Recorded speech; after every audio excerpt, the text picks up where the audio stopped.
In my last Jefferson nickel hunt, we set a record with over 70 older Jefferson nickels. So you know I had to go back to that bank and grab another box.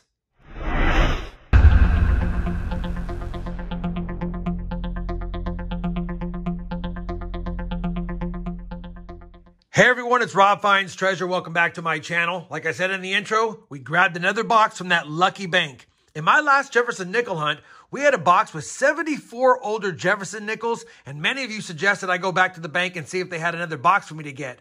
Well, I went back the next day, and she said she had another box, but the teller had already opened the box and already took a roll out of it. So I asked her if I could still get it, and then she went ahead and rolled up some stuff from her teller tray and put it in there to make a full box.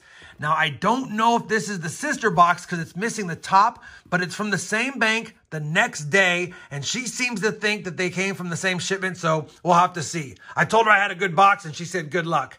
That being said, this is going to be Nickel Hunt and Album Fill episode number 114, and I have box number 93 for the second series album in front of me. Now, if you'd like to start the playlist from the very beginning, starting at box 1, I have that playlist linked both down below in the video description as well as pinned up here. For those that have been following the series, all we need is the 50D for the second series book, but our main mission is to try to find that nickel and complete this book before the 167th box, because that's how long it took us to complete the first series album. Again, this is box number 93, so we have a ways to go, but hopefully we get another hot box. Now, I'll give you guys a look at the books at the end when I compare the finds to them to see if we have any upgrades or additions. But for now, I'm excited to get into this box. I have no idea what's in this customer wrapped or teller wrapped roll, but we'll kick it off with that. And as normal, as soon as I have a find, I'll bring you in. That being said, keep in mind that because it's a one-box hunt, I will be sharing all of the 1959 and earlier Jefferson nickels with you just to make sure we have a good cadence for the hunt.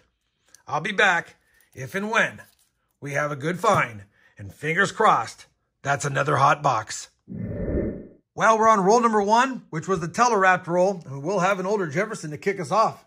This is going to be a 1949 Denver, so we'll take a quick peek to see if it's that D over S, which I don't see, but it's always nice getting a first find in your first roll. Roll number 3, our oldest Jefferson yet, a 1941 Philadelphia.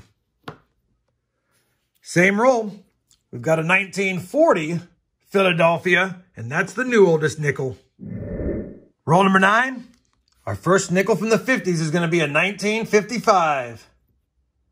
It's a 55 Denver. The 55P is a better date, but the 55D does have a D over S, and you want to look for that, and I don't see it. We'll add it to the board and continue with the hunt. Roll number 10. Our first nickel from 1951. And that's a pretty nice 1951 Philadelphia. Too bad it wasn't the San Francisco. Roll number 11. Our first nickel from 1959. Minted in Denver. Roll number 12. We've got a 1946 Jefferson nickel from Philadelphia. Well, we're on roll number 14, and I don't find them often. I used to find them more often, but we've got a proof nickel. A 1976 S. Definitely been circulated. It's lost a lot of that cameo, but definitely a proof struck nickel from 1976. We'll take it. We'll add it to the board and hope there's other goodies in this box. We're now on roll 27. The box has been a little bit cold the last 10 or so rolls, but we are going to have a pretty worn 1939 nickel here, and if it has a D or an S mint mark, it's a key date, but based on this condition, it's probably a Philly. Let's take a look. And it is a Philadelphia, but let's go ahead and check it for that DDR. You would still notice it even on a worn nickel. And even though it has some oddities to it, I don't see the DDR. The E's look a little suspicious, but that's just going to be some damage there. 1939 Philadelphia. We'll wait up for the Henning nickel, but I don't think it is one. We'll add it to the board and get back to the hunt. I figured since I took a few extra seconds on that 1939 nickel checking for the DDR, I would actually show you what the DDR looks like. Now, I have found a couple of these in my day, but they've been pretty slick or pretty worn. But like I was saying, you would definitely notice it. You can see the complete doubling of the words 5 cents. It's a no-doubter. You can't miss it, even on a worn nickel. And it even has doubling on Monticello. So, wanted to give you a quick look at what they would look like. That way, you knew what to look for in your hunts. Roll number 29. We're going to add a 1953 nickel to the board. 1953, Philadelphia. Roll number 30. Another nickel from 1959. From Denver. Roll number 32 had an old end coin, or at least it looked like it was old by the reverse. And when I flipped it, it's a 1949. It's a 1949 Philadelphia in terrible shape. Roll number 37 is going to give us a nickel from 1952, the first of the hunt. And this one's going to be a Denver minted 1952. Roll number 38 is going to give us a miscellaneous find because somehow looks like a penny made it into the roll, and it could be copper. The copper cent is a 1979 Philadelphia. We lost 4 cents in face value, but gained a few back for the copper value. Roll number 47 is going to give us a burned 1948. I almost thought it was an 88, but when I tilted it in the light, I saw that it was a 1948. 1948 Philadelphia. Goes nicely with that 1949 we found earlier.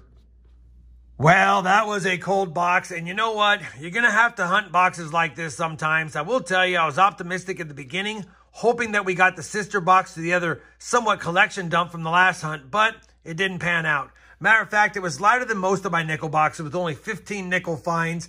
I mean, we did get that copper cent. We did find a proof nickel, which is always fun. And then, of course, we got a 1939 Philadelphia. But outside of that, really nothing on the board that's even in great shape. And I'll tell you right now, there's not going to be any additions or upgrades to any of the albums. But let me go ahead and just double check them, make sure. I'll be back with the final look at the books and some final thoughts on this rough hunt.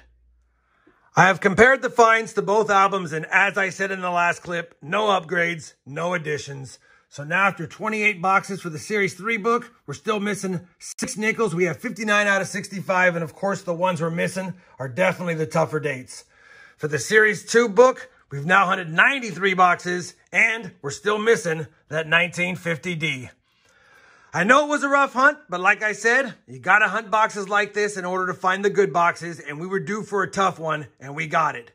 Hopefully, despite the lack of finds and really nothing that fun, you guys still enjoyed the hunt. If you did, I'd appreciate that thumbs up. And as always, everyone, happy hunting, and thanks for watching.